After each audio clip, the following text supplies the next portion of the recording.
So before we get started with this video, I just wanted to give you some more perspective on what my setup looks like, kind of a behind the scenes look. So check this out. Yeah.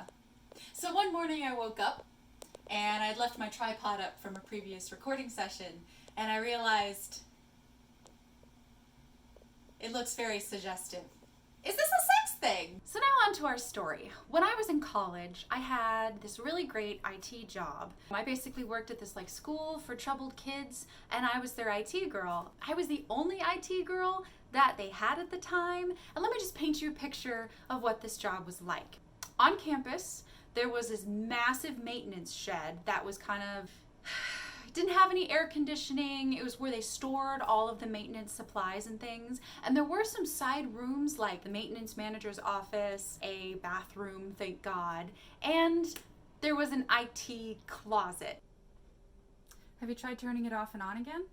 Now they needed somewhere that had air conditioning in order to store the server, and they didn't have any room to put an actual person to take care of their IT needs, so they stored the IT person in the closet with the server. And I don't think any of you know what a server is like, but it is very loud and it's very hot. So being in this tiny closet, they needed a wall-mounted air conditioning unit to make sure the server itself didn't die and explode in a fireball, because that's what happens when you don't have a server with an air conditioning unit. So anyway, during the summer, it was impossibly uncomfortable and hot because it was an IT closet that had no insulation, and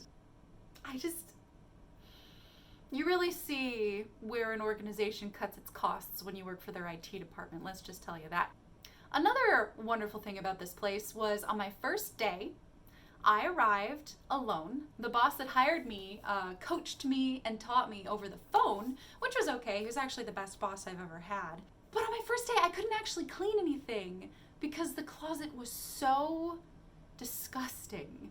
There were it was dirty. There were computers everywhere and keyboards and just wires tangled everywhere. I'm pretty sure I found an Alolan type of Tangela, but instead of being vines, it was computer cords and wires. It was that dirty, entangled and stuff. But then there were also these little black dots covering everything.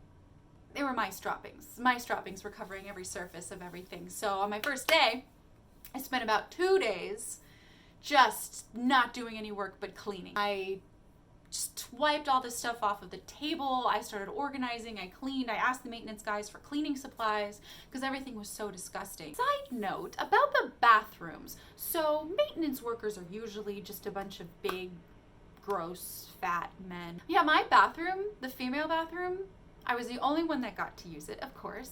Didn't have a lock on the door, didn't have soap, didn't have toilet paper either. Yeah, it was a very uncomfortable situation to be a woman in a world full of men. Ladies, you get it.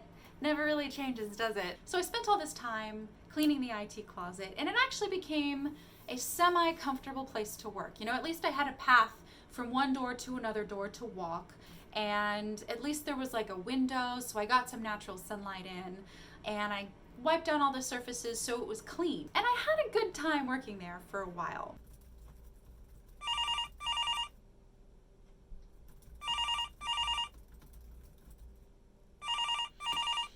One day, kind of during the heat, the peak heat of the summer, I was just sitting at my desk answering some emails when I heard this tiny little sound. It just kind of went.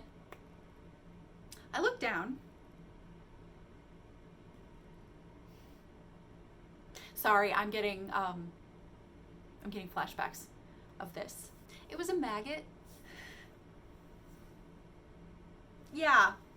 A maggot fell from the ceiling, maybe a few inches from my head. Thank God it didn't fall on my head, because I think I would have had to burn myself alive. I think that's the only logical thing you can do when a maggot falls on your head. So yeah, a maggot fell on my desk right in front of me. And then another, and another. And maggots were falling from the sky like some deranged biblical plague. I put my hands over my head. I got up very calmly and I walked out and I told the maintenance guys, hey, there are maggots falling from the ceiling. Just go take care of it. Oh God. I went to lunch. I took a nice long lunch. And when I came back, they told me that they cleared the maggots away and everything was going to be fine from now on. So I was like, okay, that's good. So I got back to work. I was answering some emails, answering phone calls, you know, basic IT stuff. Now, I know this sounds like a recurring theme with my stories because I had another story where, you know, the exact same thing happened again, but I swear to you,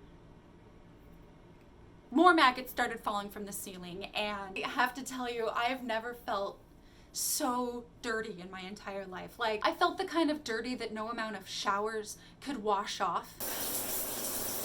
The kind of dirty where you hear that your cat has fleas and all of a sudden you feel like you have fleas crawling all over you.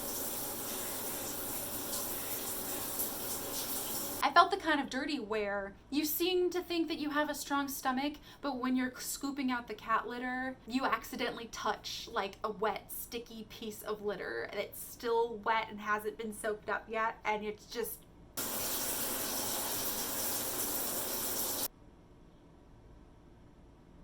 It turns out that there was a dead mouse living in the ceiling, having a party with maggots, and our maintenance team was too incompetent to just remove the problem the first time. Like, thinking back on it, I'm pretty sure all they did was sweep the maggots that had fallen onto my desk in a trash can and like not even research what was causing the problem. Like, I told them there were maggots falling from the ceiling onto my desk and they didn't do anything about it.